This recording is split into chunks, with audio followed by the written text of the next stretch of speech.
Penn State, number 10. Home against Ohio State, home against Michigan State, away against Michigan, home against Wisconsin. The Michigan and Wisconsin game are back-to-back. Travis McSorley is back, but they did lose Saquon Barkley and Deshaun Hamilton this past year to the draft. They were 12th in penalties last year, which is really good, with the 54, and 4th in fumble recoveries with 15. So if their defense can be a top-rated defense, their efficiencies do not reflect what kind of ranked. They were 22nd in total offense and 20th in defense, but their efficiencies were both 3. So you have really good, efficient parts. So I'm hopeful for them, but they went 11-2. But I think the best record the worst record they're gonna get is 9-3. So they can do better than that, though, I believe. But I think the worst record they're gonna get this year is 9-3. Here we go. Notre Dame, or don't they pronounce it Notre Dame sometimes, like the Hunchback of Notre Dame? Mm-hmm. But yeah, the Fighting Irish, home against Michigan, home against Stanford, away against Virginia Tech, home against Navy. I just put the Navy in there because they run a triple option. Well, maybe they don't run that anymore. Actually, I have to double check. Maybe That's a lot of options. Yes, home against Florida State and then away against USC. Kind of a tough schedule, but not for college football, but for Notre Dame. To note, not a tough schedule for college football, tough schedule for Notre Dame. One last time, tough schedule for Notre Dame, not for college football. For the people in the back now. They have enough gaps to recover for any kind of I think the Michigan game, and then after that, they have like a week before the Stanford, and then they have like nothing until Virginia Tech. So they have enough gaps in there to kind of do good. They lost a guy, Josh Adams. They didn't really have any noticeable guys that came in and out for them, which is weird. And I don't know what that means. They had a plus 13 points difference last year. They need to keep that up. But with all the games I said, they went 10-3 last year. I don't think they're going to do that good this year. I'm going to say they're going to go 7-5. So the worst record for the top 10 teams so far. Auburn, neutral against Washington. Very big game to note. Home against LSU, away against Michigan State. Or no, Mississippi State, Jesus. Away against Georgia. Away against Bama. And I put maybes against Tennessee and A&M. Interesting start to the season. Washington, that's a big game. One of the most important games in college football. So they have Jarrett Stidham coming back as quarterback. And then Ryan Davis. They lost Kenron Johnson to the NFL. That pesky NFL always taking players. Yep. They were 16 plus or plus 16 in score difference. It was actually really good for their the SEC in general, just because of how good defenses are and how bad offenses are. But I think what we're going to see again is they went 10-4 last year. I think there's too much there for them to not figure out. I think they might have an early loss against Washington. I think the best record they're going to have, or the worst record they're going to have, is 8-4. Moving on, we're almost done. Washington, number 7, neutral Auburn. We just went through. Away against Utah, home against BYU, home against Stanford, away against Washington State, just because it's a Washington rivalry game. And then they have a maybe against Oregon away. I just don't know what Oregon is going to bring to the table. Just a lot of people were high up on them. Peterson, the old Boise State coach, he knows how to reload. They have a really good offense and a really good defense. Jake Browning coming back, and Miles Gaskin coming back for them. So they have somewhat decent guys, even though Jake Browning wasn't that good last year, looked like, when I looked at his stats. They were 12th in penalties last year, or tied 12th with 54 penalties, but also tied for interceptions at 23rd, tied for 23rd interceptions with 15. So keep that efficiency on defense, and their top defense mixed with a decent offense. They went 10-3 last year. I have them going 11-1 and getting into the college football playoff, which is big. They didn't win that conference game. The South needs to just sit down and take it. Sorry. Take it. 6, Wisconsin, home against BYU, away against Michigan, away against Penn State. They have the easiest schedule out of any of the top 10 teams. Easiest schedule. They should have no problems. They have Alex Hornibrook coming back at quarterback, and Jonathan Taylor, one of the best running backs in college football right now. Tied second in interceptions last year with 20. That's because they play really bad teams. They need to bring the offense, total offense up. I think they need to throw the ball a little bit more, get a wide receiver in the top 80 next year. But like they have a great defense. They were 4th in defense last year and 7th in efficiency. They went 13-1 last year. I have them going 11-1 this year. I think they're going to drop it's either going to be the Michigan or the Penn State game, and then make it to the Big Ten, and then we'll see what happens. Oklahoma, number 5. Home against FAU, neutral against Texas, or neutral site against Texas is at the Cotton Bowl. Away against TCU, home against Oklahoma State, away against Washington or West Virginia. No Baker Mayfield for them this year. He's gone. Do you have Anderson, Brown, and CD? Yes, they have a guy. I forgot to put his first name, but his last name is just CD. CD. Like the letters CD? No, it's just C, like S-E-E. Oh, okay. No, C-E-E, and then D-E-E. Okay. So they have them coming back. Mayfield and Andrews are gone for them. Mark Andrews is a top 80 receiver, and he's a tight end, so that's going to be a big thing if they can replace him. I think they'll be able to do it with the 2 wide receivers they have. I don't know who's going to be their quarterback, so that's why I'm going to have them not be the number 1 offense like they were last year.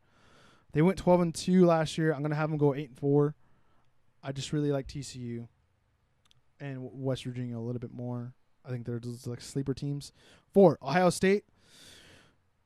Neutral against TCU, away against Penn State, away against Michigan State, home against Michigan. Urban Meyer, I don't know what's going on with him. They have like a weird domestic violence issues with one of his assistant coaches. So who knows what's going on with there. He hasn't been at all summer practices or whatnot. He's on paid leave, just like the Maryland guy.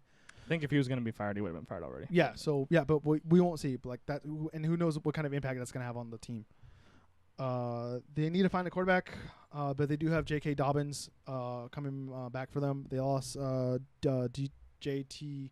Barrett. I always say D.J. Barrett for some reason. I don't know why. Good defense.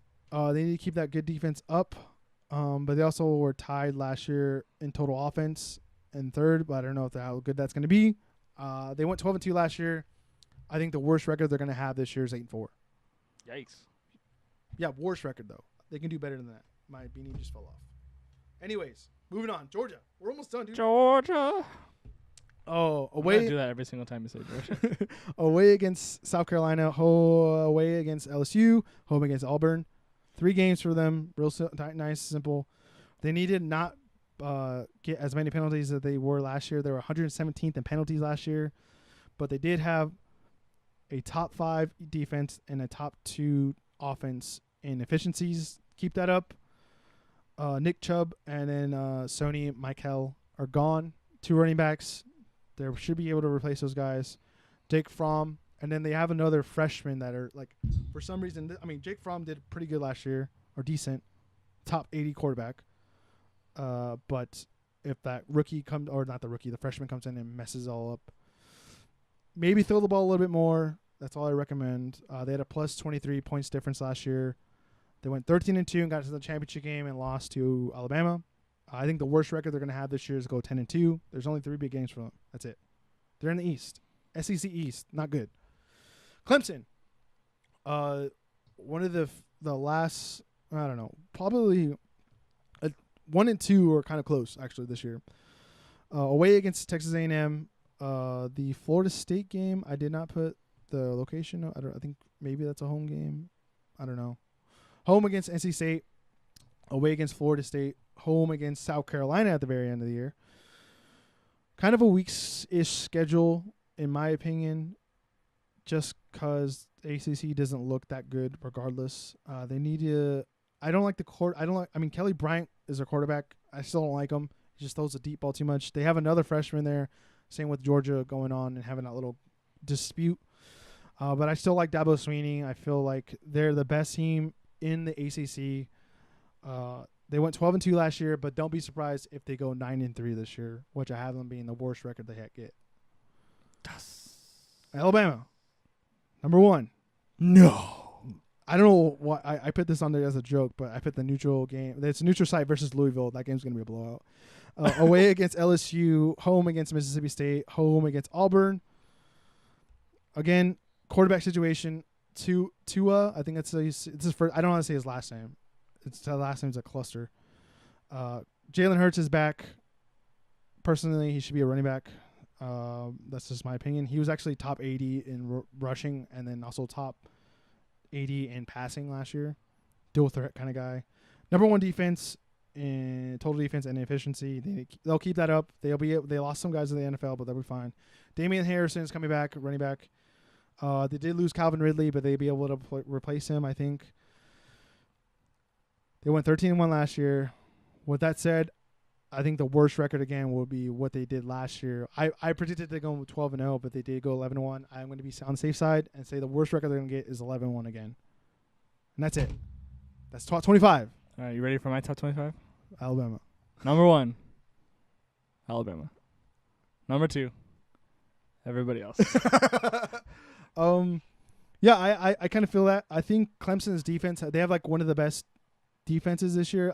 Alabama has a terrible situation. They have 4 guys coming back. One of the guys just got hurt on the offensive line but they have guys to replace them. Tommy Brown, Coach Brown's son, is going to Alabama this year. He might be in the mix. I don't know.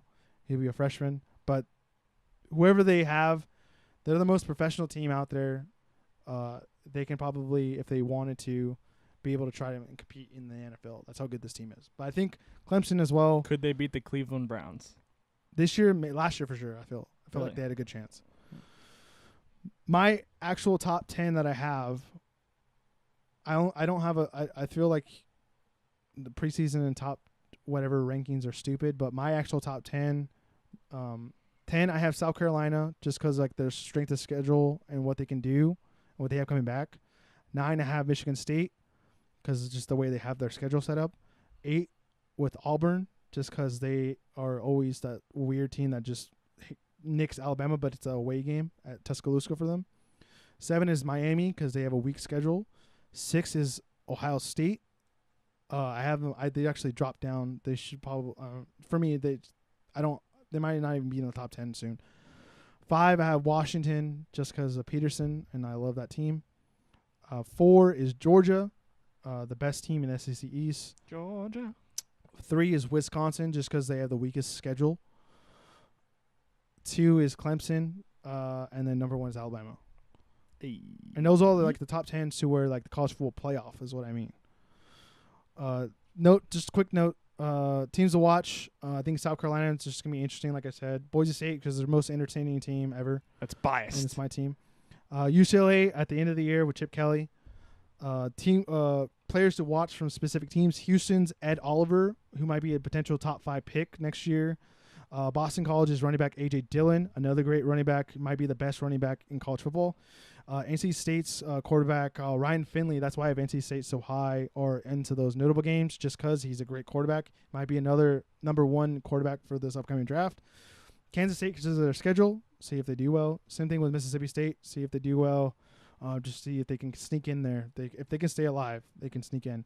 And last one is Arizona State. Herm Edwards is back in football at Arizona State.